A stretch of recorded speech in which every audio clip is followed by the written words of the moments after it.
Hello, good evening, everyone, and thank you for joining us today for the new Wild West, the oil and gas industry's push for carbon capture and storage in Ohio. My name is Ben Hunkler. I'm the communications manager at the Ohio River Valley Institute.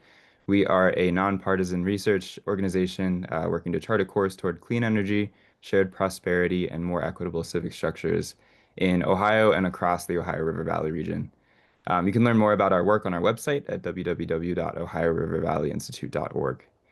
My colleague Tom Torres is on the call. He is our hydrogen program director. And we're thrilled to be joined also by Julia Kane with oil and gas watchdog Fieldnotes, and Bev Reed and Kat Finneran with the Buckeye Environmental Network. Sean, it's great to see you also. Hope you're doing well. A few quick notes before I hand things over to Bev. We are recording tonight's presentation. We've enabled closed captions, which you can access at the bottom of your Zoom screen. Um, and we will go through a series of presentations tonight and take questions at the end, but do feel free to drop those questions in the chat or the Q&A box at any time, and we will get to those in the order that they are received. Send me a message if you need anything, and I will pass it over to Bev to get us started. Thanks, Ben. Hello and welcome to this webinar on carbon capture and storage. We just wanted to share a bit about Buckeye Environmental Network at the outset of the webinar. If this is your first time joining us for an event like this, welcome. We're a 30-plus-year-old Ohio-based grassroots environmental nonprofit organization. Thanks for joining us this evening from wherever you may be in Ohio or beyond. And after Tom and Julia present their fantastic portions for you all, Kat Finneran and I will be discussing our work on carbon capture in Ohio. And we will tell you about why the geology is particularly vulnerable and risky for carbon capture in this state. We will share some experiences from working with people who have been directly impacted by this vulnerable geology I'm referring to.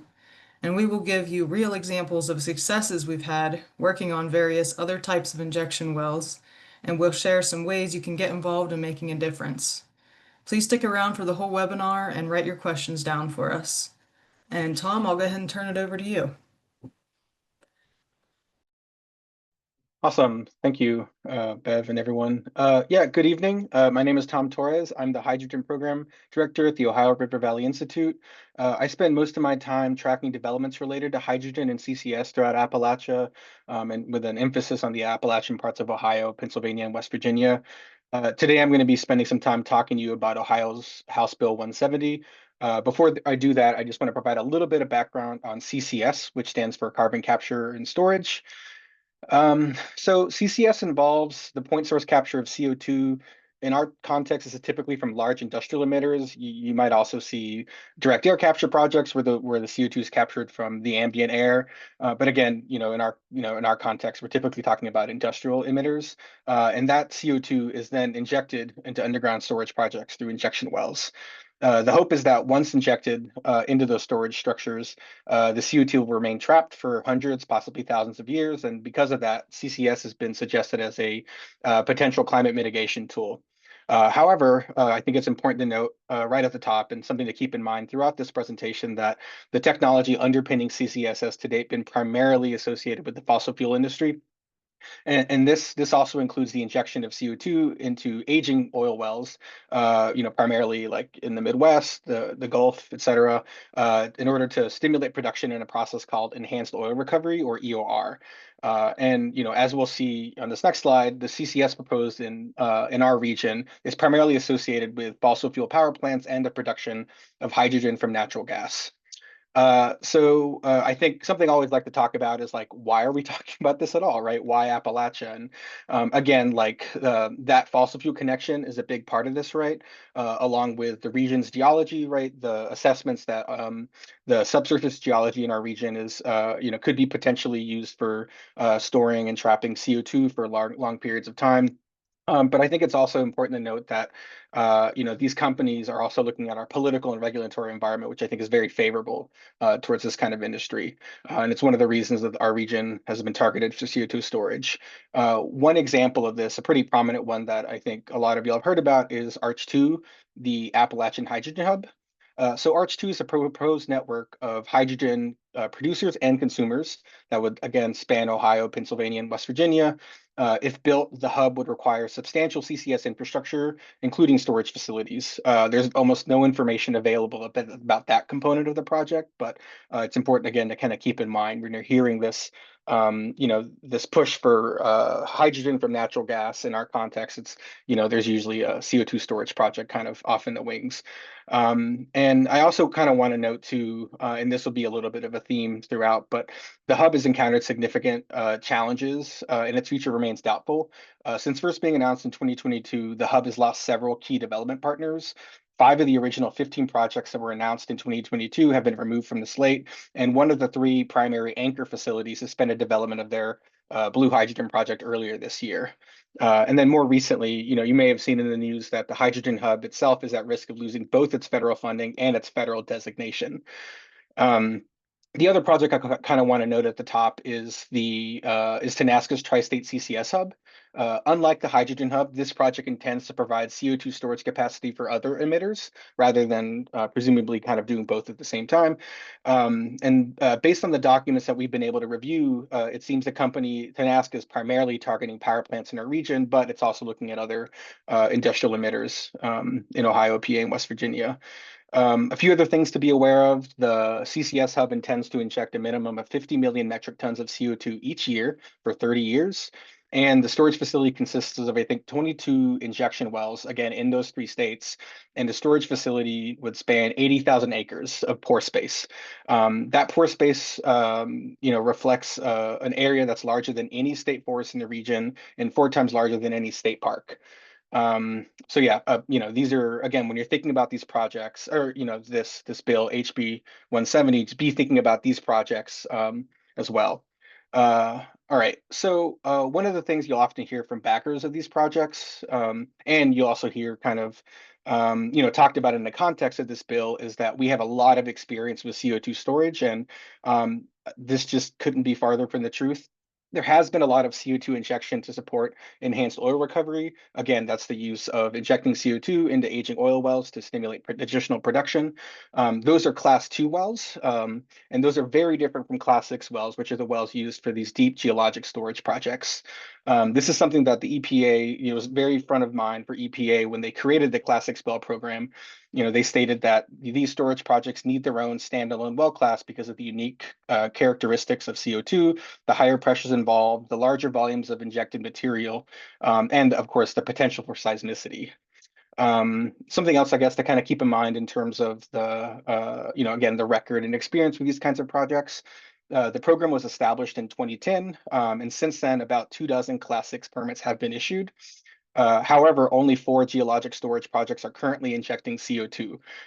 In other words, the developers and regulators in the US have very little practical experience with these kinds of wells, and the industry has a near absent track record. Let me see what else.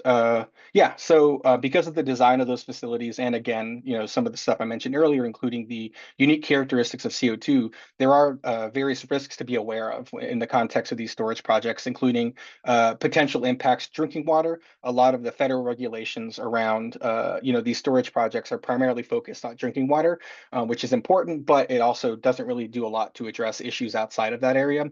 And then, of course, project failure due to leaks. Something to keep in mind in terms of our region and including Ohio is the presence of likely hundreds of thousands of orphan and abandoned gas wells. And each of those wells could potentially serve as a conduit for CO2 to escape these storage projects. The fact that they are here and they haven't been addressed, we don't know where a lot of them are, really increases the risk of leak or project failure or impacts to water quality, right? Where we see, CO2 that's injected and intended to stay in one place can unintentionally migrate somewhere else. Right. And then something else to kind of keep in mind in the context of how federal regulations interact with the nature of these projects and some of the very unique challenges in our region.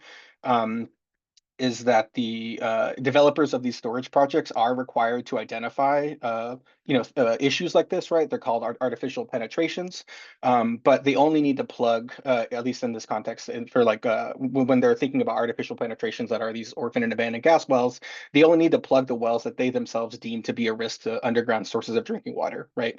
And something else to keep in mind as well is that much like these legacy wells, the state may end up being saddled with additional long-term obligations if the developers of those CO2 storage projects are able to transfer their liability to the state, which is one of the provisions in House Bill 170. And I and Julia will talk about that a little bit later on. So those are a few of the kind of general risk and kind of context for CO2 storage. And something else to keep in mind is just the issue of CO2 pipelines, right? Particularly for the Tri-State CCS hub. So unless these storage facilities are co-located with their CO2 emitters, pipelines are going to be needed to transport CO2 to the point of injection. And a lot of the issues that I've raised here also carry over in a way to CO2 pipelines, right? For example, the presence of water can cause CO2 to form carbonic acid, which can then impact the subsurface geology, the injection well itself, other plugged or unplugged wells, and of course, pipelines. I should also point out that, like with geologic storage of CO2, we also have relatively little operational experience with CO2 pipelines compared to the potential build-out we might see under various decarbonization scenarios. So as of now, the US has 80% of the world's CO2 pipelines, but that only amounts to a little over 5,000 miles. One estimate from the Department of Energy envisions a national CO2 pipeline network growing nearly 13 times that size, right? So again, I think to me that reflects a pretty serious knowledge gap in terms of the operation of CO2 pipeline networks. And I think something else to keep in mind as well is that the existing CO2 pipeline network primarily transports CO2 from high purity natural sources. Again, a lot of these are associated with the enhanced oil recovery. And in contrast to that, the projects that we're looking at here are primarily industrial sources of CO2 associated with power plants, hydrogen production facilities, et cetera. And so again, this kind of introduces another operational challenge and potentially another knowledge gap that the industry will have to address. All right, so that was a little background on CO2 storage. We probably could have spent the whole time on that, but I hope that was helpful.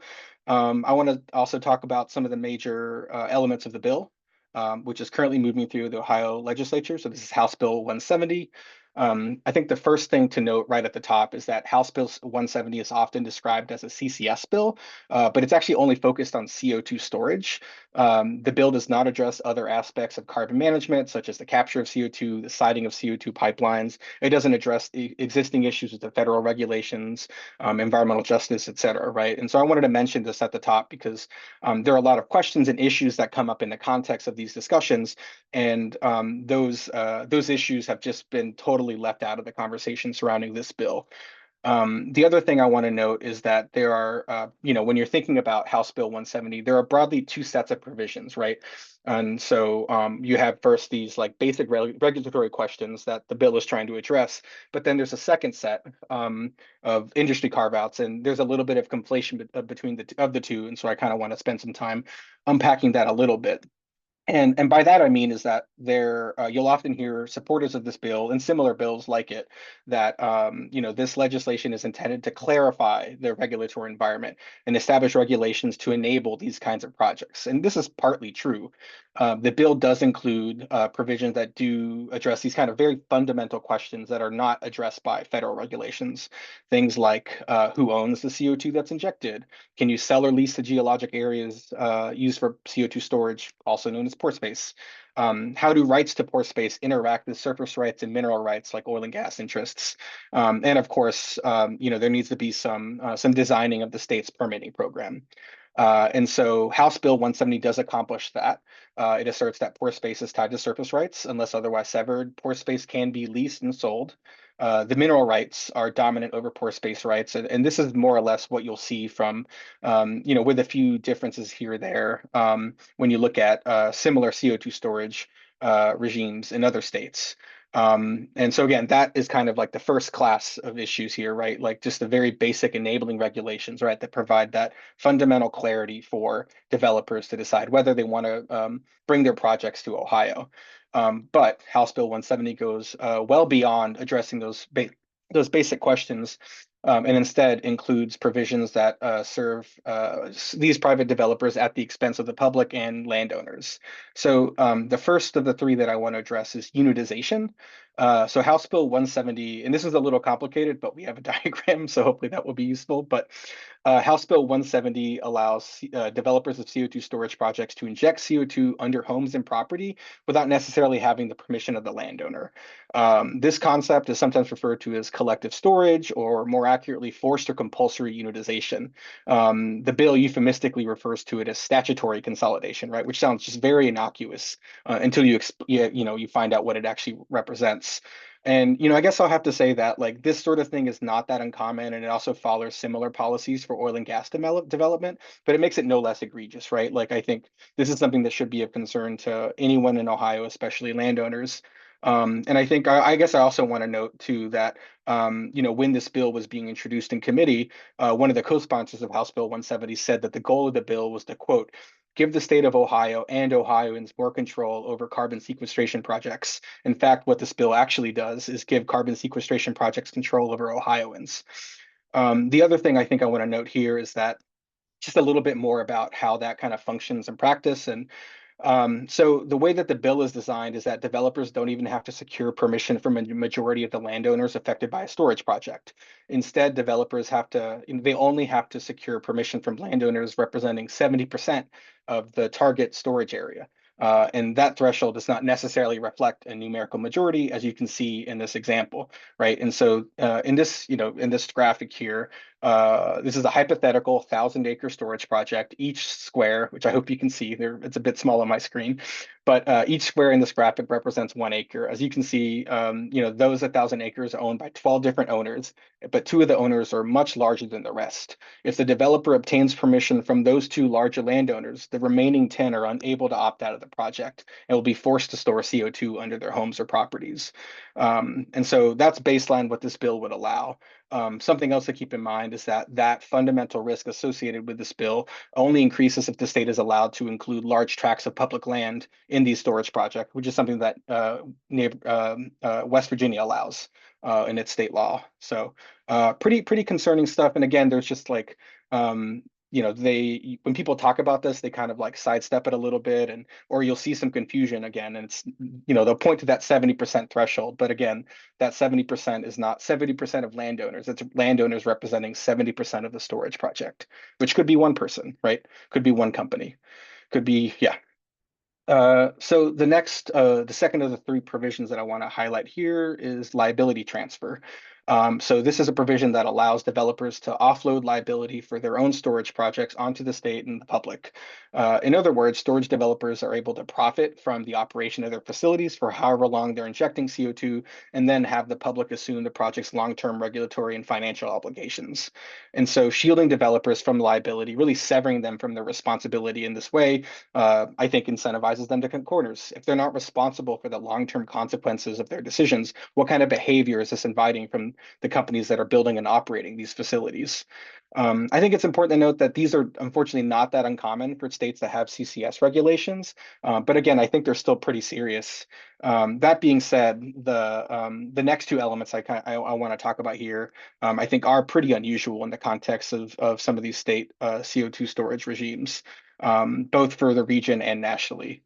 Yeah, so this one, again, pretty unusual, but yeah, so House Bill 170 includes language that allows or that ensures the protection of oil and gas interests in a few different ways. For example, the bill requires these storage projects to be isolated from any existing or future oil and gas production. It also calls for setbacks to establish a buffer between oil and gas resources and CO2 storage facilities.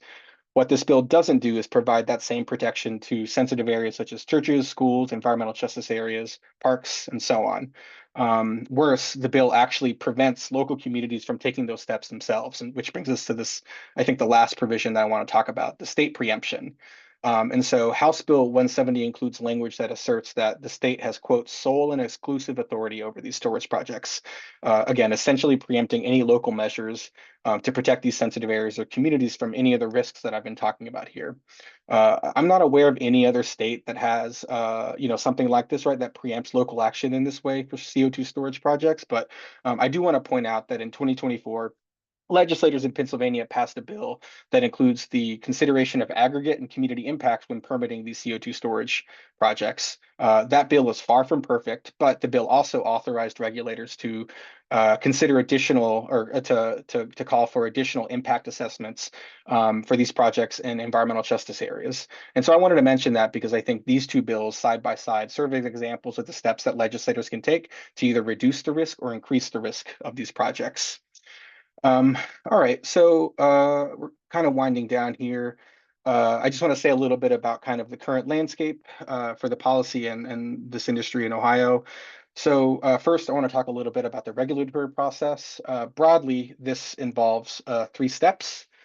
First, the state needs to pass a bill that designs that regulatory regime that we've been talking about for CO2 storage. As of now, that's House Bill 170. It recently cleared the House. It's currently awaiting consideration in the Senate. After that bill is passed and signed into the law, at some point, the state will then need to promulgate rules based off that legislation in order to execute the program that's called for in the bill. And then those rules would then make up part of the state's application to the Environmental Protection Agency when they request primary permitting authority over the CO2 injection wells. This is what's known as Class 6 primacy, where Ohio is seeking primacy over the Class 6 well program, which is otherwise, in most states at least, operated or managed by the EPA. Um, so yeah, I think something to note there is that Ohio is pretty early in the process, right? But again, a lot of the decisions, or a lot of the, yeah, just the design of that program, this is a really important milestone for that. And so again, like what we see in this bill is what we're going to see in the rules, and that those rules are going to be part of the state's application. So pretty critical moment for this process. Um, yeah, and then something else I want to say, just because again, I feel like there's all these like talking points that I've heard from legislators and some of the companies that support these projects or are wanting to develop them themselves, and they're very similar to arguments that I've seen elsewhere. And I've tried to kind of like pop those balloons, throughout this presentation. And I think the last one I want to talk about is that, when boosters of CCS projects are, speaking in support of primacy, or the need for these clarifying regulations, what they often say is that that's what's needed to attract prospective developers. And I think there's something to it, right? Like again, there's some of these like fundamental questions that a company probably wants answered before they decide whether or not they want to locate a project somewhere, right? But I think like the part to me that's doesn't really like totally land well is the fact that having this is going to just automatically attract all these projects, right? And that those projects will be built. And we can look to other states to see how this has played out. For example, Iowa and South Dakota have relatively weak or non-existent CO2 storage regimes, and those states have seen a significant amount of interest from CCS developers. Closer to home, Pennsylvania passed a CO2 storage bill in 2024, no Class 6 permit in PA. West Virginia has passed several pieces of storage legislation, over the last several years, I think over the last 4 or 5 years. And then it also received Class 6 primacy from EPA, and is, now reviewing its own Class 6 permits, but they've only received two, right? And those were permits that were transferred from EPA that were being reviewed by the region and are now being reviewed at the state level. And so I guess the point that I want to make there is that despite the fact that Ohio is lagging behind both Pennsylvania and West Virginia in terms of developing the storage regulations and securing primacy over the Class 6 well permit, Ohio has seen more Class 6 applications than both of those states combined. So I just wanted to make that point again, because this is one of those things you hear pretty often. And then you can see the 5 applications for the CO2 injection well permits that are under review in Ohio, various states review. I expect 2 of these are probably going to move to a decision next year, but there's been a lot of delays with these and obviously a lot of disruptions at the federal level. So a bit of an open question, but I don't think it's out of the question for 2 of them to move ahead. And then just in closing here, I think we're not going to get into this a whole lot today. We've done a lot of work on this. We'll include some resources on this in our follow-up, and you can look at our materials on our website to learn more about this. But I think it's important to note that the economics of CCS and hydrogen mean that these kinds of projects have a pretty steep hill to climb. And these facilities, if they're built, would introduce a lot of new industrial activities that we haven't seen in our region, haven't seen in Ohio. And those activities also bring along, potential new health and safety risks. Communities in our region, Appalachian families are going to experience potentially increase costs due to the tax credits, because those are some of the incentives available to the developers of these companies, whether they're producing hydrogen or injecting CO2. There are tax credits from the federal government that support that. And then there's also the potential for these companies to recoup their costs from ratepayers if CCS is able to embed itself in the power sector, right? And so in other words, Ohioans could potentially pay for these projects twice, first with higher utility bills and then again with higher taxes. So as I mentioned earlier, there are steps we can take to reduce the risks associated with these projects and minimize the impacts on local communities. Unfortunately, the legislators advancing this bill have done so at the best of industry and are choosing the opposite route. So yeah, and I think maybe that's a great segue for Julia. So thanks everyone for listening. Thank you so much, Tom, and thanks everyone for being here today. My name is Julia Kane, and I'm a researcher with Fieldnotes, which is an investigative watchdog focused on the oil and gas industry. And I'm going to talk to you tonight about an investigation that we published a couple months ago that found that the oil and gas industry has been pushing carbon capture in Ohio. Next slide, please. And so, as I said, it's really the oil and gas industry that has been behind this push. I'm going to break this presentation up into three parts. In the first part, we're going to talk a little bit about the national context. In the second part, we're going to zoom into Ohio and talk about how the bill in your state has come together. And in the final section, we're going to talk a little bit about why the oil and gas industry is so interested in this and what they're hoping to get from this legislation. Next slide, please. One of the reasons that the oil and gas industry is so interested in carbon capture and storage is the 45Q tax credit. And this is a tax credit that's existed since 2008 that companies can claim for sequestering CO2 underground. But in 2022, the Inflation Reduction Act boosted that tax credit from up to $50 per metric ton to up to $85 per metric ton. And this has made the economics of some of these projects more attractive to the industry. Next slide. This is a quote that underscores that point, and this comes from an American Petroleum Institute executive speaking before an Ohio Senate committee last year. And she said, "Carbon capture has become the new Wild West, the new Spindletop in Texas, the new Colonel Drake well in Pennsylvania, where there is a lot of money to be made." Next slide. Now, of course, before industry can try and make that money, they need to get permits. And Tom talked about this a little bit in his presentation, but the oil and gas industry would much rather work with state oil and gas regulators as opposed to federal regulators at the EPA. And to that end, groups like the American Petroleum Institute are pushing states to apply for Class 6 primacy so that states can regulate these things. This is a slide from a presentation that API gave at an industry conference last year that highlights which states are moving ahead with primacy. It's a little bit out of date right now, but the states that have received primacy are North Dakota, Wyoming, Louisiana, West Virginia, and New Mexico, and we expect that Texas will probably get it pretty soon. Next slide. And of course, before a state can receive primacy, they need to have laws and regulations on the books. And to that end, API was tracking about 24 states that have either proposed or passed CCS legislation, including Ohio. Next slide. All right, so now we're going to zoom in and get into the specifics in Ohio. So last legislative session, lawmakers proposed two CCS bills. In the House, it was sponsored by Representative Monica Robb Blaisdell, and in the Senate, it was co-sponsored by Senators Tim Schafer and Al Landis. They worked on these bills behind the scenes, but they did not actually vote them out of committee last session. Next slide. Fast forward to this legislative session, and they have now reintroduced these bills. This time in the House, Rep. Robb Blaisdell has been joined by Rep. Bob Peterson as a co-sponsor. Rep. Peterson has the Valero ethanol plant in his district, so one of his constituents has a significant interest in this. And then on the Senate side, Senator Al Landis has been replaced by Senator Brian Chavez.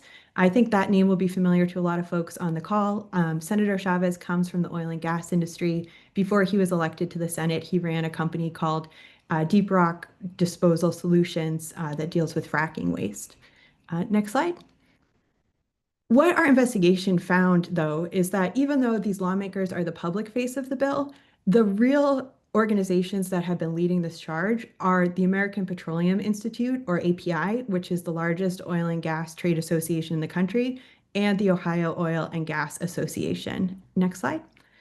And of course, when we're talking about these trade associations, we're really talking about the oil and gas corporations that they represent. So you've got some of the oil giants like ExxonMobil, Chevron, Shell. You've got some names that I know are very familiar to folks in Ohio: Ascent Resources, Expand, EOG, and Diversified. And this is just some representative companies. Obviously, there are a lot more included here. Next slide. So in Ohio, our investigation found that API and UGA drafted the bill, they selected the sponsors, they met with the sponsors at least a dozen times and exchanged over 150 emails with them and their staffs. I'll add that these are counts that we did over the summer. I think those have probably increased throughout the fall. They vetted each and every version of the bill with their industry members.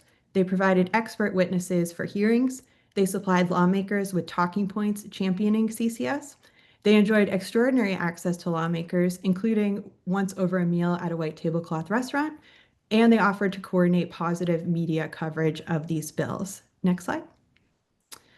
So the investigation that I'm going to talk to you about, I think provides a glimpse at how these oil and gas corporations wield their power and how they translate that into favorable legislation. All of the screenshots that I'm going to show you tonight come from public records requests that we submitted to the Ohio Department of Natural Resources and to the Ohio legislature. I do want to make a note that Ohio recently changed its public records law, and so some of these records will now be either impossible or more difficult to get, which is a blow to transparency in the state and is going to make investigations like this more difficult going forward. But I'll take you through what we have here from this investigation. The process really kicked off about 2 years ago in November of 2023, and that's when API and UGA started circulating the draft bill that they had written. This is an email from Christina Polisovsky, who is an associate director at API Ohio, and she's reaching out to Eric Vendel, who is the chief oil and gas regulator at the Ohio Department of Natural Resources. In this email, she writes, "Please find the draft bill UGA and API Ohio have compiled with feedback from our members and technical consultants." So I don't think there's any doubt as to who wrote this bill. Next slide. Now, once the industry had a bill, they needed lawmakers to introduce it.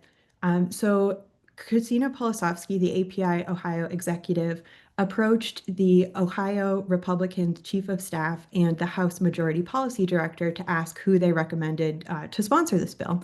They recommended Rep. Rob Blaisdell, and then then API vetted Rep. Rob Blaisdell with industry before approaching her. So this is an email from the API executive to Devin Babcock, who was the House Majority Policy Director at the time. And in it, API writes, "We've also floated her, Rep. Rob Blaisdell, to other stakeholders like Matt Carl, who is heading up the Hydrogen Coalition, who agreed that she might be ideal." Next slide. And once API and UGA had lined up the sponsors, they had those sponsors introduce one-page placeholder bills. You can see in this email, this is API providing the language for those bills, which the lawmakers then introduced. And I just want to note that for about a year, the only version of the bill that the public had access to was these one-page placeholders, just a few sentences declaring the legislature's intent to regulate CCS. And meanwhile, the oil and gas industry was working with stakeholders and the lawmakers behind the scenes on a much more substantial bill that didn't become public until late 2024. Next slide. So after the lawmakers introduced those one-page placeholder bills, API began hosting biweekly calls for a group of CCS stakeholders. And you can see these are the folks that were invited to those calls. You've got oil and gas companies like Williams and Shell and TC Energy. Wholesome is a cement manufacturer. Tenaska, Tom mentioned, owns a bunch of natural gas-fired power plants and has proposed a CCS project in the region. And then Battelle is the company that is leading the ARCH2 Hydrogen Hub project. Next slide. Now I'm going to show you a couple examples that I think highlight how the oil and gas corporations are really in the driver's seat throughout this process. So this is an email from Senator Al Landis's aide to an API executive. And at this point, the chairman of the Senate Energy Committee had asked the sponsors if they wanted to do testimony on their bills. And one of the sponsors' aides writes, Senator Landis wanted to ask if we're ready to do sponsor testimony or if you guys are still getting the final pieces of the full legislation since he knew you wanted this to be more of a placeholder. So clearly API and UGA are in the driver's seat here. Next. This is a similar example from a few months later in April of 2024. And I think this shows that, with every version of the bill, API and UGA, we're going back to their members and vetting it with them to make sure it was okay before, giving the thumbs up. So in this email from an API executive to the lawmakers' aides, she writes, "We will distribute to our collective membership for sign off, and at that point, we will have language for a substitute bill to begin the public discussion." So again, industry was ironing everything out behind the scenes before the public had a chance to weigh in. Next slide. This slide kind of goes to a point that Tom made. In this email, it shows that Encino Energy requested changes to the bill, and then the lawmakers' aides then went and made those changes verbatim. So this is another email from the API executive to one of the lawmakers' aides, and in it she writes, "We received the attached this morning, which seeks to tighten up existing language in the original draft bill to prevent any potential CCS impacts to oil and gas assets. These changes were proposed by Encino Energy." Again, lawmakers then made those changes to the bill verbatim, and I think that is the reason why there is a setback for oil and gas assets and not a setback for things like homes, schools, parks. Next slide. Now, in addition to all of the work that they were doing on the text of the bill, API also lined up expert witnesses to testify before House and Senate committees.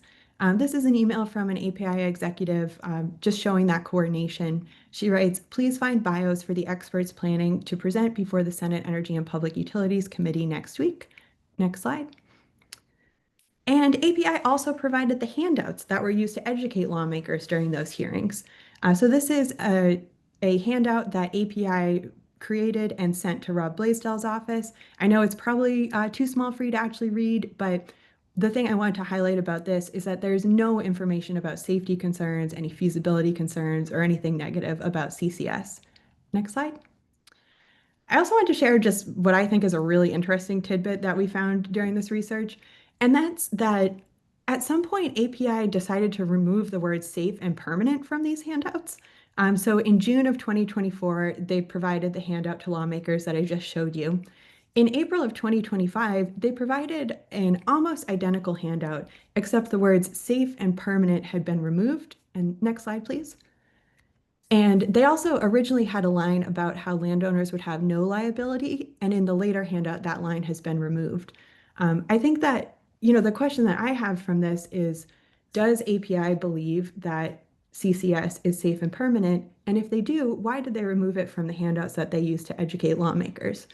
If anyone from API is on the call and wants to reach out, I'd love to hear from you. The final example that I want to share with you that really highlights the fact that industry was in the driver's seat throughout this process is this.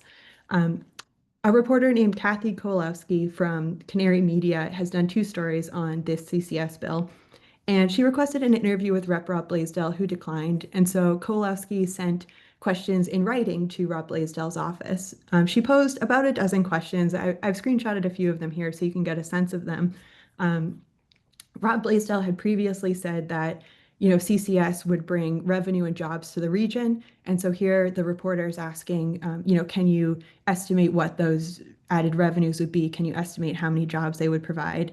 The reporter also asked a couple questions about, which companies Rob Blaisdell was working with on the bill, if she was aware of companies that were planning CCS projects in Ohio. So what happened after the reporter sent these questions to Rep. Rob Blaisdell's office is Rob Blaisdell forwarded them to the press, Rob Blaisdell's aide forwarded them to the press office, and then the press office forwarded them to the House Majority Policy Director's office. And it seems that no one could provide an answer to these questions. This is an email from the House Press Secretary to Rob Blaisdell's aide, and in it she writes, "I just went to policy," meaning the policy shop, "and they aren't able to help either, as these are very industry-focused questions. They suggested coordinating with the folks in the industry who have been helping you all with the bill." Eventually, Rob Blaisdell declined to answer the reporter's questions, citing a tight deadline, but I think this shows that apparently no one had an answer for her. Next slide. And another thing that I really want to drive home here is the extraordinary access that the oil and gas corporations have had with some of the people who have sponsored these bills.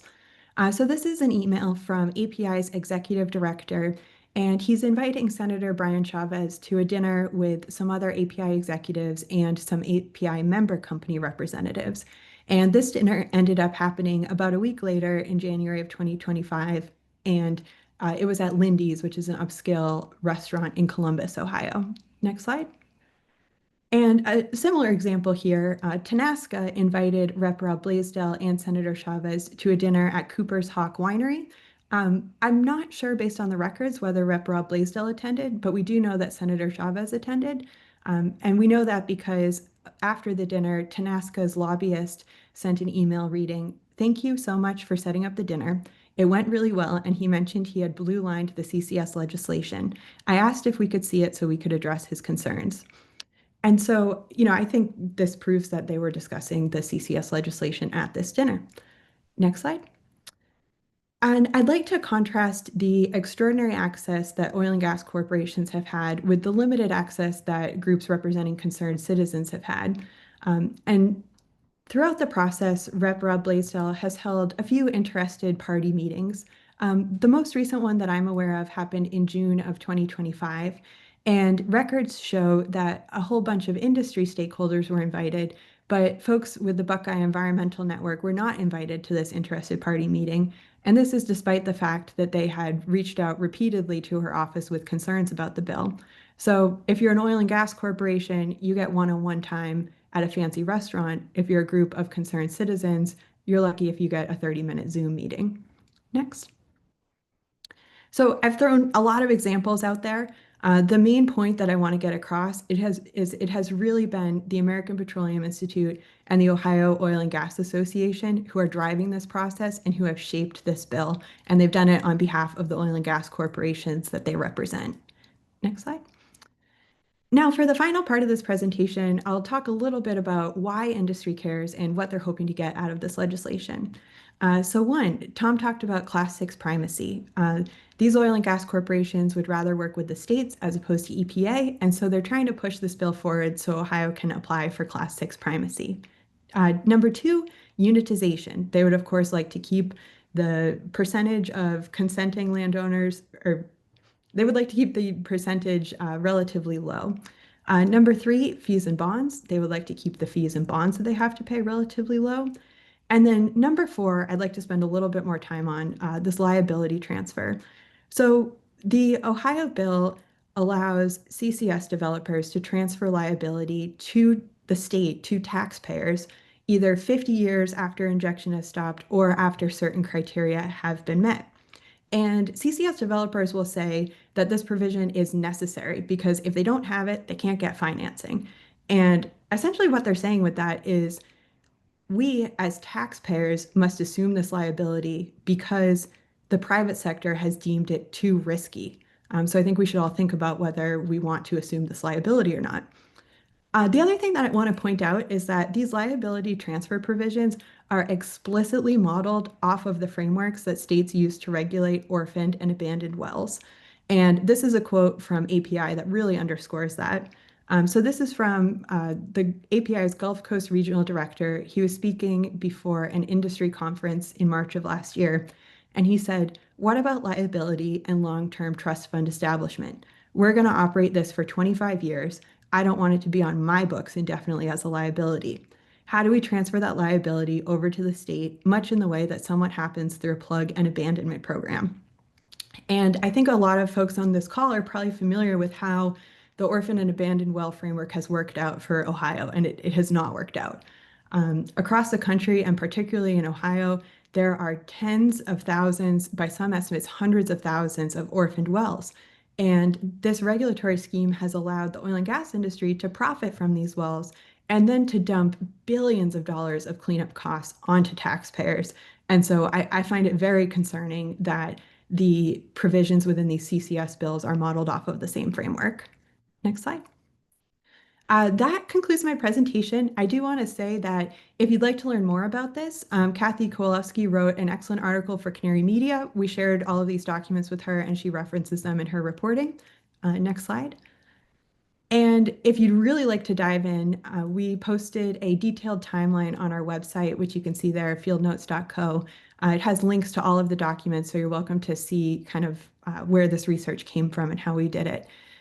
Also, if you have any questions or you want to talk about this, I love talking about it. My email is there. Please reach out, and looking forward to answering questions at the end. But for now, I'll pass it over to Bev. Yeah, if you're still on, thanks for continuing to stick around. Now it's Buckeye Environmental Network's turn, and I'll let Kat go first. All right. Oh, next. Oh, backslide. Thank you. All right. Hello, all. My name is Kat Finneran, and I am co-chair for the board of directors at Buckeye Environmental Network. And for this discussion, Bev and I have two main goals. One is to provide context for our overarching opposition to not just proposals for Class 6 carbon storage injection wells in Ohio, but also our more fundamental opposition to the historically poor management of underground injection waste in the state, as highlighted by the fight over proposed and recently permitted injection wells in Washington County. Slide. So first, always good to do. What do we mean by waste class? I feel like this, we take for granted how shifty we are in our language about this. And keep in mind, this is an extremely complicated and on purpose, mind you, regulatory structure that is also often outright diabolical, with its distinctions between these 6 classes of waste. At BEN, which is our shorthand for Buckeye Environmental Network, we spend most of our time on 3 of the 6 waste classes. Class 2 wells are strictly for oil and gas waste, which volume-wise is dominated by the toxic and radioactive waste used throughout the fracking process. Class 2 wells, while less common, are much more complicated. They can either be hazardous, such as spent pickle liquor from steel manufacturing or plastics productions waste, or Class 1 wells can also be non-hazardous, such as city municipal waste or liquid landfill leachate, and countless more. It's important to note that the fraught distinction between class wells are indicative of fundamental issues with waste classification. For example, elementally, oil and gas waste is radioactive and thus should be categorized as radioactive waste. However, if it was, then the oil and gas industry would collapse from regulatory hurdles. That is the only reason the class well distinction exists. Secondly, when thinking about non-hazardous waste for Class 1 wells, it's helpful to note that most of the liquid waste from the East Palestine train disaster went to 2 Class 1 wells in Ohio. Some of it went to a Class 1 hazardous well in Vickery, Ohio, and some of it went to a Class 1 non-hazardous well in Coshocton, Ohio. Because of all the issues that would clearly come from this, a lot of states have made the permitting behind any class of waste particularly difficult. If you combine the number of Class 2 wells in West Virginia and Pennsylvania, the total is barely 30% of what Ohio has, and neither of them have a single Class 1 waste well. Yet they both produce it, and way more of it than we do. So through a process of elimination, the result is that Ohio ends up getting not just its own waste, but the vast majority of specifically Pennsylvania's waste and a good chunk of West Virginia's waste. Slide.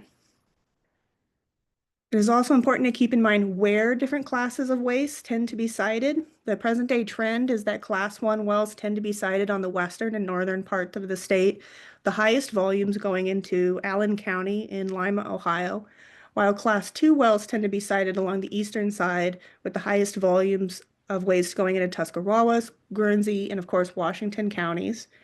These 2 wastes have historically been kept separate, mostly to prevent Class 1 hazardous waste, as former state geologist Larry Wickstrom states at the bottom, quote, to protect mineral resources.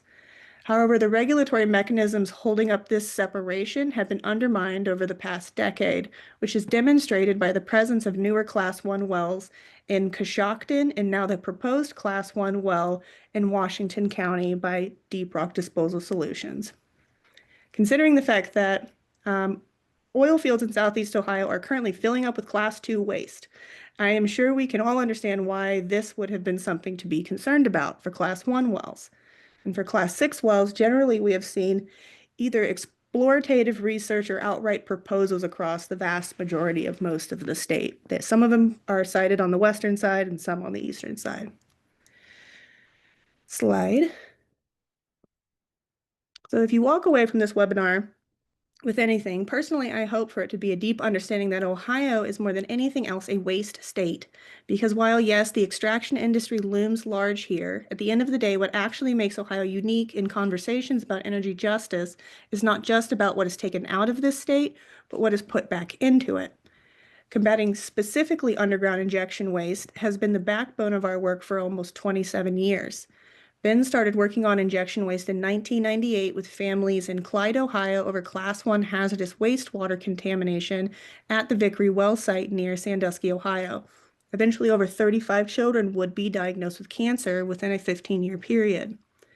Further, since the beginning of the fracking boom around 2011, Ben has consistently paid particular attention to concerns around Class 2 injection waste. And I wanted to highlight this history both because it informs our point of entry on Class 6 waste injection proposals, but also because we see underground carbon storage not only as a new threat with new risks, but because so many of the proposed sites are located on or around the same formations with injected waste proven to be unstable time and time again. We are more than anything else terrified of the potential harm to the very communities we live in and have been fighting with for decades. Slide. So I made this diagram originally to simply organize connections that I was seeing between Class 1, 2, and 6 wells, not just at the geologic or geographic level, but also financially and politically. And I wanted to share it at this webinar, not really because I need you to read it and quickly absorb and understand it. I know it's a lot. But so that it could provide you with a sort of visual acknowledgement that these classes of waste, while very different in some ways, are also deeply interwoven with each other. Regulations for one type can impact another. Allowances for higher injected pressure of one waste can destabilize another. Massive research and media investments in one type of waste, namely carbon storage, can provide insights into the Class 1 program, which has historically been deeply understudied. The way class waste was broken down originally for economic and political reasons is unstable. It resists this compartmentalization at many levels, and the result is that all three wells, the proposals, the construction, the commercialization, are all more or less trending upward towards another boom, particularly here in Ohio, due to our friendly deregulatory environment. And I would be remiss to not mention that in Ohio, Senator Brian Shattuck, smack dab in the middle of my Venn diagram here, continues to be the least common denominator across this boom for all three wastes. If he isn't profiting off of the fast tracking of Class 2 wells in Marietta, he's laying in wait to profit off of a Class 1 well in the same neighborhood. And of course, is also sponsoring deregulatory legislation concerning Class 6 waste via SB 136. Slide. The conclusion for the state of the ground beneath Ohio is just total destabilization, if not outright rot, from hazardous and toxic waste. If you're from an extractive region, then you have no doubt heard at some point in your life that the geology around you is like Swiss cheese, a notion which is scary enough in and of itself. But here in Ohio, and increasingly in other injection-heavy states like Texas, Oklahoma, and Louisiana, the long-term problem is not the management of empty pore space, but the overpressurization of unprecedented levels of multi-waste-based chemical interactions. Slide. The conclusion, then, for the state of our politics around injection waste is managing the madness surrounding the legislative push to proliferate the slamming together of all three wastes in real time. This was basically our year at Ben in a nutshell, scattered across the state, chasing one form of injection waste, finding another, seeing half a dozen proposals for pore space that had reached capacity a decade ago, and trying to figure out how to move forward, trying to figure out our next steps. But around March, Washington County made that decision for us. The proposal for an, again, unprecedented Class 1 well in Southeast Ohio in Washington County on top of two Class 2 wells amidst the evidence of multiple well blowouts from Class 2 waste shifted our attention to Marietta, Ohio. Deep Rock Disposal Solutions, and again, State Senator Brian Chavez. What we found in Washington County was no short of a regional mass movement made up of mostly Republicans and long-term supporters of the oil and gas industry, many of who were oil well owners themselves. Next slide. Unable to grasp what I am sure would have been an unviable strategy to combat their own party at the local level, led to a combined effort by the oil and gas lobby and the Senate GOP to discredit Buckeye Environmental Network as outside agitators, an org that has been operating in Ohio for 15 years before Brian Chavez ever even thought to get on a plane to move here. Now, I don't want to minimize the targeted attack on our organization, community partners, our funders, or our intergenerational history of devoting our lives in order to stay in the trenches with communities combating waste issues. But at the same time, we can spot an attempt to distract from the issue at hand a mile away. And we know it's far easier for the pro-big oil Ohio Republican Senate to throw punches at an org focused on environmental justice, or for one of our community partners, like scientist Dr. Randy Poklonadic, was removed from the National Royalty Owners Association conference by a couple of oil corporations because she wanted to talk about CCS. It's easier to fight us than a majority Republican and pro-oil community whose number one concern, aside from keeping their water safe, is preventing the destruction of the oil fields that small producers rely on in the region to heat their homes and take care of their families. Slide. So our main environmental concerns here I think a big one is induced seismicity. We have histories in this state. Class 2 wells were shut down in Youngstown for induced seismicity. A Class 1 well in Ashtabula was shut down because of induced seismicity. And if you look at the table here to the left, you can see I added in yellow the permitting of injection wells in the county and the year they were permitted. And then if you see the way that the number of earthquakes just increasingly ramps up here. And so earthquakes are happening already, and we haven't even started drilling the two Class 2s plus the one. And no doubt there is more. And of course, this is all inside of the webinar on carbon capture. So there's that too, also possibly coming. Throw in, and Julia mentioned it and Tom, but the abandoned and unplugged wells in the state. It is particularly concerning in Marietta. I have zoomed up on Marietta down here. They have, this is like what is it, like, it's like within 50 miles of these injection wells is the first oil well in America. The Thorlin McKee oil well is right here. The very first oil well in the United States is right there. This is the birth of the oil and gas industry. It's a long time, a long amount of just issues with the geology in this area. And so we have no idea how many unplugged and abandoned wells are specifically right here. And again, usually I don't like to narrow in on just one person when the issue is clearly systemic, but considering his committee chair positions and sponsorship of SB 136, Brian Chavez in and of himself is a systemic force. His ownership of a conventional well company, he's got an abandoned well capping company, and is heavily invested in an injection well company, Deep Rock Disposal Solutions, which I will hand off to Bev to talk more about now. Thanks, Kat. There was a question in the chat about induced seismicity, so I don't know if you want to go back to that slide and define that for folks.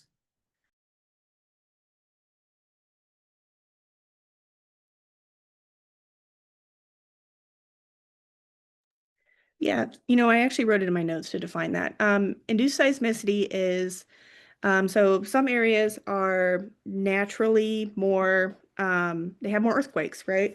Anywhere where you have volcanic activity, you're going to end up with more earthquakes. But what happens with from the the mining to the fracking to the injection waste. The ground is destabilized over and over and over again, and there are natural faults underground in the geology, and all of this construction also creates, it digs into those unnatural faults, and it worsens them, and it creates bigger faults, artificial faults, and that is what creates induced seismicity, especially, and the key here with induced seismicity is high pressure injection. If you inject really hard, really fast, that is what creates that crack more than even a lot over a small or a longer amount of time, which is it's that volume that's happening in Southeast Ohio right now that is contributing to this. Thank you. Thank you, Kat. Again, my name is Bev Reed. I'm an organizer with Ben. I'm focused in the Appalachian region. That's where I'm from. I'm from Belmont County. Right now I'm focused on Washington County, and also the carbon capture, which, we're focused on statewide. So as Kat mentioned, the geology here is not ideal for carbon capture. We cannot stress this enough. And we've been working with conventional production well owners in Washington County for the last 7 months and beyond.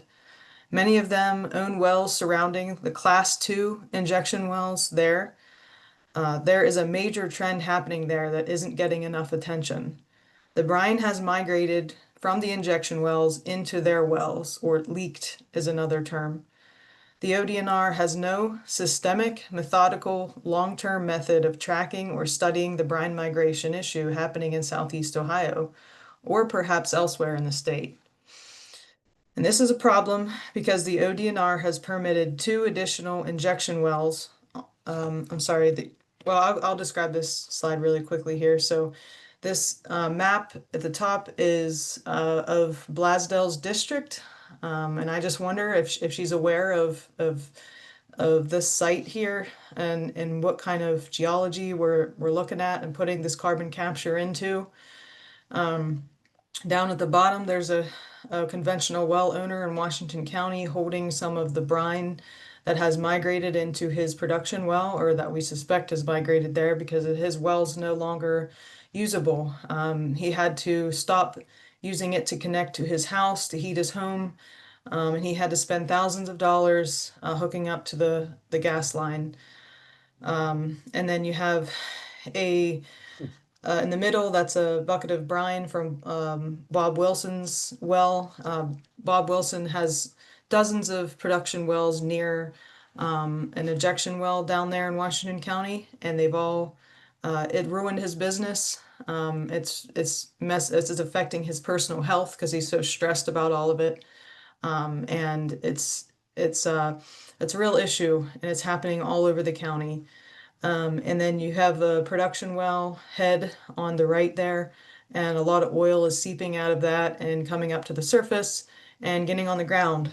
And this is just a major trend there. And over on the left side is a pressurized well that is really close to a deep rock injection well. And this well owner has been getting nowhere with ODNR. He's gotten absolutely no help from the state. He has complained for 5 years, and they told him to go pound sand. He also approached the Deep Rock Company to help him as well and to just purchase the well from him, and they told him the same thing. So we can go ahead in the next slide. So this is a problem because the ODNR has permitted 2 additional injection wells on top of the 4 existing wells that are all within 2 miles of 4 aquifers that service 32,000 customers, including the city of Marietta. The same company that owns all of the injection wells in the area, Deep Rock, has also applied for the Class 1 well with the Ohio EPA that's currently under review. The 2 Class 2 wells that were just permitted have not yet been drilled. Just some volumes numbers for you. The total injected volume for the past 10 years into Washington County into Class 2 wells is 2.4 billion gallons of waste, and that is 3,720 Olympic-sized swimming pools. And the totals in the last 10 years into Ohio is 15.2 billion gallons of waste, and that is 23,000 Olympic-sized swimming pools. Next slide. Okay, Kat. Yeah, so this was just sort of a really dark discovery I made when we were trying to understand the Class 1 well going into Marietta. This is again, the Class 1 is American Growers number 3. It's also owned by Deep Rock Disposal Solutions. It's important to note when we looked at where it was being injected, because it's not just the geographic location of these things, it's where they are being injected underground. The Class 1 well is being injected into an unprecedented like injection site here in the Oriskany. If you look to the bottom, all the other Class 1 wells in the state of Ohio, I have highlighted them at the bottom. Is where they all are. They're usually in the Mount Simon sandstone. And so this one is much higher north.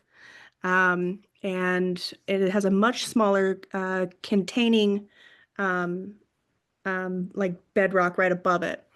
And what concerns me about that is, and I've gone over a bunch of like CO2, like I've like made myself sick looking at all of the CO2 proposals in this state and the research, because there's like not a stone unturned there. And one of the trends that comes up is specifically this location for CO2, a little like a county or so north. And this is like, we have not had Class 1 waste in this formation. And we also have like potential attempts to put CO2 waste here. And on the right, what we have is an example from in 2009, again, Ohio, the state of unprecedented waste injection. We had a Class 2 well, two Class 2 wells in Coshocton. They are called the Buckeye Brine wells. They were reformatted to become Class 1 waste wells. It's never happened before in this country, and it happened in Coshocton just a couple years ago.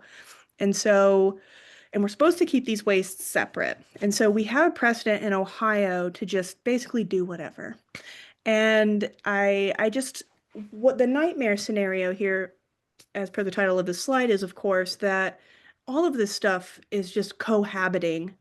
Potentially could reach a point where it is just cohabiting, because this same formation right here is, as this research here says, it's some of the highest volume Class 2 brine injection wells are also injecting, and it's where the Class 1 is proposed, and it's where again from the research article on CO2 waste. And so there's just it is crowded, to say the least, which would concern me if this was any other state but Ohio, where anything goes. Slide.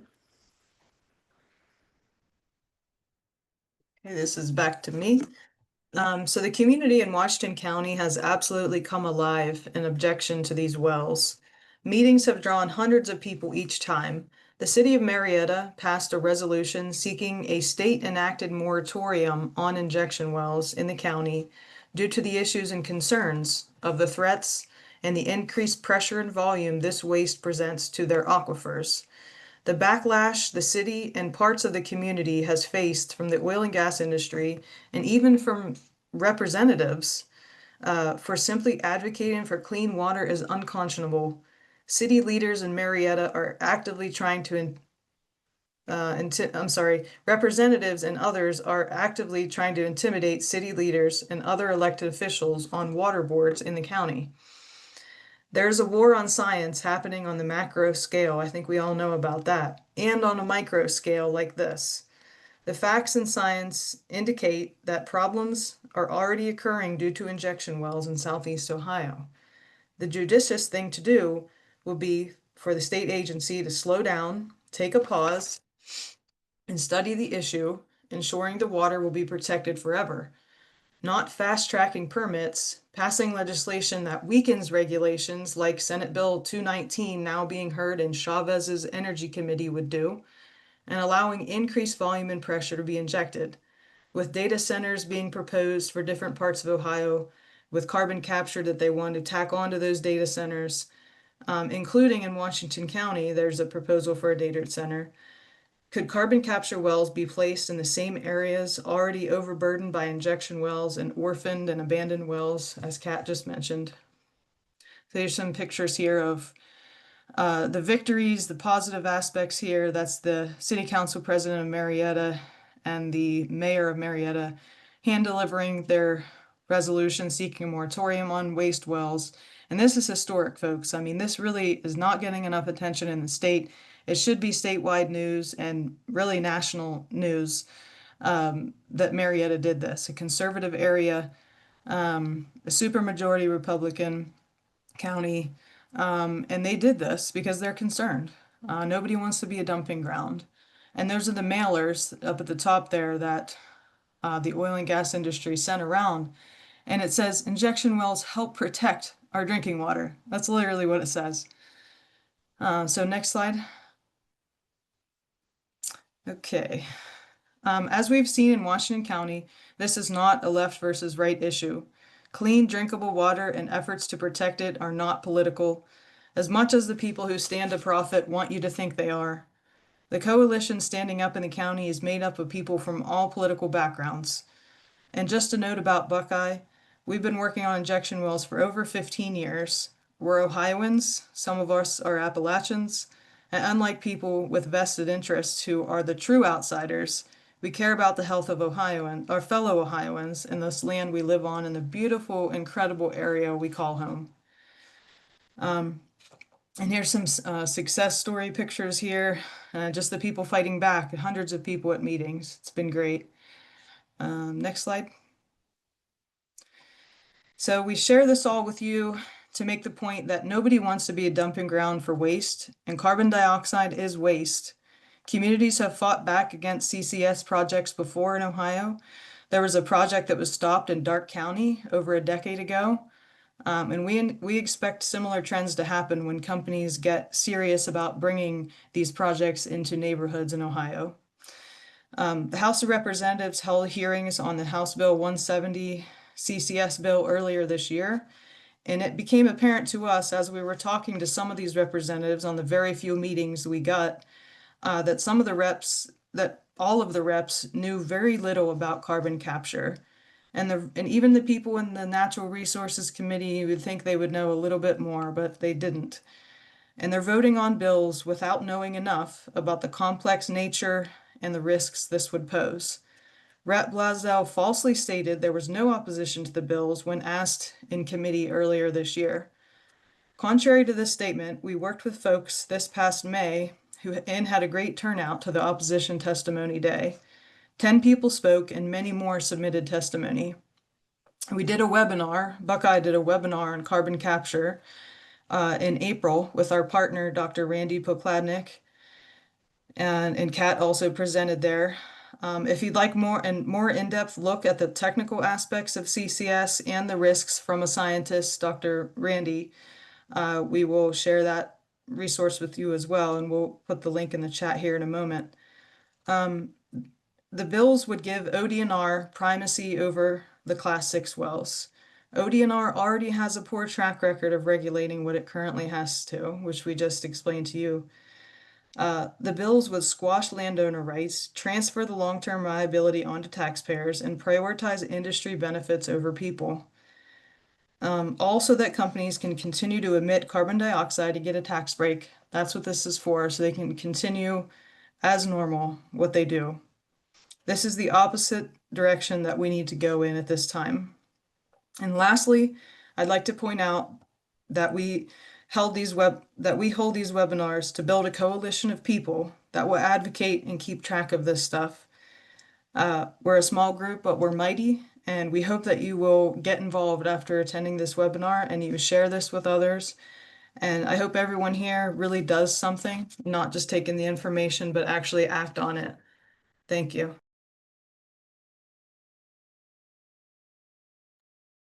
All right. Thank you so much, Bev and Kat and Tom and Julie for your presentations. That wraps up our programming for this evening, so we'd like to move into Q&A now. Please feel free to drop your questions again, either in the chat or in the Q&A box at the bottom of your screen. But maybe we could start by answering a question, Tom, about the mechanics of Class 6 carbon injection wells. How do they work? And what sorts of risks do they pose to communities? Yeah, great question. for people who want it, I think I answered this question in the like Q&A form. So there's a link to a resource from EPA that talks a little bit more about these. But the way that this works, the CO2 is either captured again from one of these industrial facilities or in CO2 capture, or from the ambient air in what's called direct air capture. So it's not necessarily tied to a point source emitter, just kind of CO2 from anywhere. And then that is then pressurized and compressed into what is called a supercritical fluid, which is like not quite a liquid, not quite a gas, has properties of both. And then that's injected into a well, like deep into these target geologic formations, where the hope is that that CO2 will then either be physically trapped, right? There'll be kind of a cap rock, something that prevents the CO2 from escaping back into the air, or over time that CO2 will interact with the surrounding geology and then, kind of mineralize or be trapped or something along those lines. So, and that's a process that plays out over hundreds or thousands of years. So that's generally how that works. And, the nature of that, right? I think kind of like, or what I outlined, I think kind of like alludes to a lot of these issues, right? Like, the fact that involves a mechanical process, like in a well, right? Wells can fail. The volumes of CO2 involved, the high pressures, then kind of pose some risks too, right? Where is the CO2 gonna stay where it's injected, right? How well do we understand the underlying geology? IEFA has a really great report that maybe we can drop in the chat that looks at primarily two CO2 storage projects in Norway, and one of the best studied geologies in the world, and even in that context, right, where there's just a significant amount of information, and I think a pretty strong regulatory environment for these kinds of projects. They encountered a lot of unknowns, right, and I think a lot of that report kind of reflects how dynamic the process is, right. It changes over time. There's a lot of uncertainties. And so, those wells encountered, or those storage projects encountered, some pretty serious issues, like signs that storage projects were rejecting the CO2, right? There were places where the CO2 was escaping into places that it shouldn't have been, right? And then, in that example, the reason that it didn't, see catastrophic failures, there's a rock that they were previously unaware of, right? That then kind of trapped the CO2 in place, right? And so I think about that report a lot, because I think it's, again, just a really deep dive into again primarily two storage facilities. But again, because of the nature of CO2, that it's injected underground, it's interacting with other things, potentially there are impurities, in the CO2 stream. There's, potential for this to kind of migrate into drinking water. So those are some of the risks, right? Potentially wellhead blowouts. And then you kind of bring in the CO2 pipeline transportation as well, which someone messaged us earlier about Satarsha. So there was that pipeline rupture a few years back in Mississippi that led to a lot of hospitalizations. And anyway, so yeah, some of the risks associated with CO2 storage. Thanks so much, Tom. We've had several questions about the resources that Tom mentioned, resources that were shared in the presentation, as well as the recording of tonight's webinar. We'll make sure to share a link to the recording of tonight's presentation via email, probably tomorrow or later. And we will also include several of those resources that have been mentioned tonight. So thanks for those questions. I just want to mention in Yeah. the chat there was hmm a comment that Hilliard City Council is encouraging Amazon to use Yeah. CCS at a data center that's planning to use gas fuel cells and that were permitted without a hearing. So if anyone lives there or knows anyone and wants to learn more about that, reach out.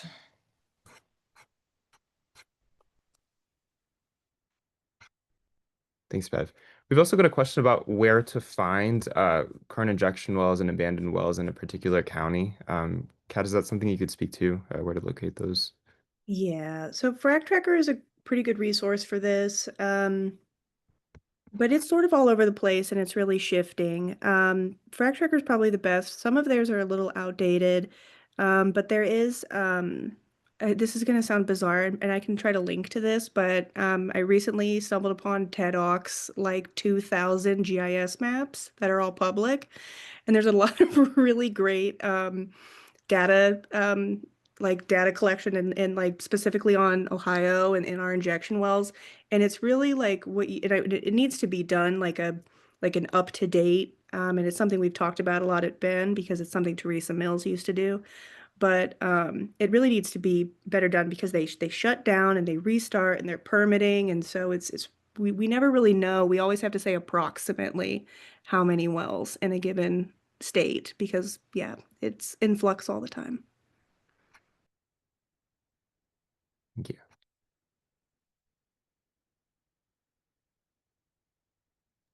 I just want to mention, I don't know if you were going to address that comment about carbonic acid forming when with water, Yeah, go for it, Beth. That'd be releasing great. it.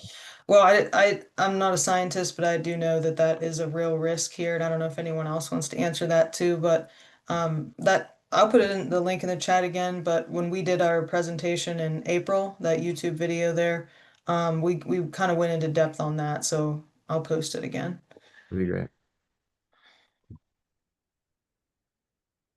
Fantastic. Yeah, there's another question about other let's see, other incidents of CCS pipeline leaks. I know that there was one in the Gulf Coast. Was that last year, Tom, or in I think Denver? so. Yeah, I think there's been one other one too. We can make sure to include Yeah. some links to information about those incidents in our follow-up. Hmm. A question about the tax breaks driving CCS. Can we speak a bit to where that initiative is coming from? Who's driving the funding for carbon capture and storage?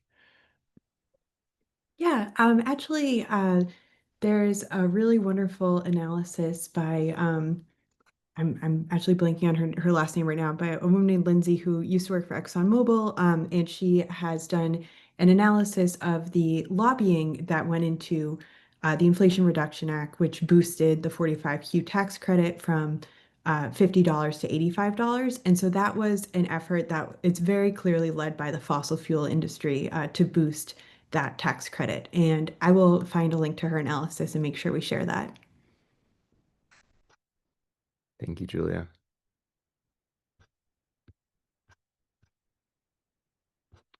Um, a question for the whole group. What do you all envision as next steps for more collective efforts?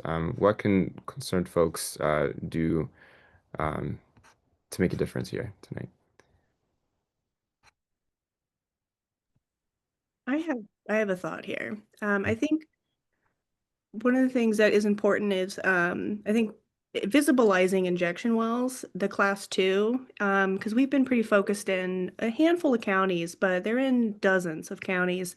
Um, and like we've been triaging this for so many years that it would be nice for like other people to just like see these injection wells. But then also like I know there are two different types of wells, the class one and the class two. Um, but the class one covers the northwest part of the state. The class two covers the southwest part of the state. And so, or southeast part of the state. And so you get full coverage on injection 101. And I really think that it serves as almost like an English as a first language. The injection one and two really help people understand six because the where we see people pick up on the class six stuff the quickest are the places where these injection fights have been going on the longest. And so I think like number one is in order to understand class six is I think like we just need to talk about injection wells a lot more and not just keep that conversation in Appalachian, Ohio, because they're all over the state and they're probably going to get a lot worse. So yeah. Tom, Julia, Bev, anything you'd like to add about next steps from tonight's presentation? I would just say keep in touch with us, like reach out to us directly. We really are grassroots and we will do a one-on-one with you if you really are passionate about this and you want to do something. We will talk with you and brainstorm. You can we have brine calls every week, where we brainstorm there. And then call your legislators, obviously, and just bug them, a lot, and stay loud and I think it's like a marathon, it's not a sprint. So you just have to keep educating yourself over time. And yeah.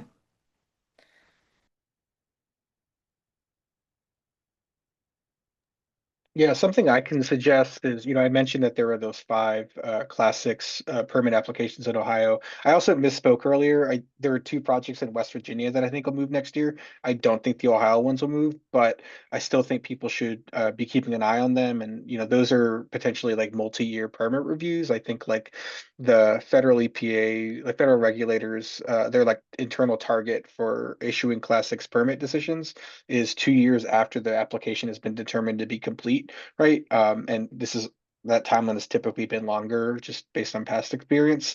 And so like that's a lot of runway, I think, for residents to work with. Throughout the process, the application will be made available. You could do records requests. Once the EPA, announces that they're ready to make a decision on those CO2 storage projects, there'll be a comment period, and residents have the ability to request a public meeting, right? And even before it gets to that point, right, the company will, either before or after submitting an application, will also be, looking to drill stratigraphic test wells, right? These are like they fall kind of within the catch-all Class 5 well class.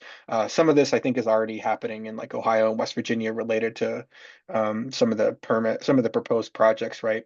But again, that gives you a sense of where these projects are even before some of these documents have been released, and is a great opportunity to talk to your neighbors and certainly your local officials about what to expect in the coming years. So I wouldn't sleep on the individual facilities themselves, but certainly I think like anything to do to shape the policy environment, including participating in the rulemaking once the Ohio bill has been passed, I think is really important because again, that's kind of the environment that's going to determine a lot of about how these projects are going to function in the future if they're developed.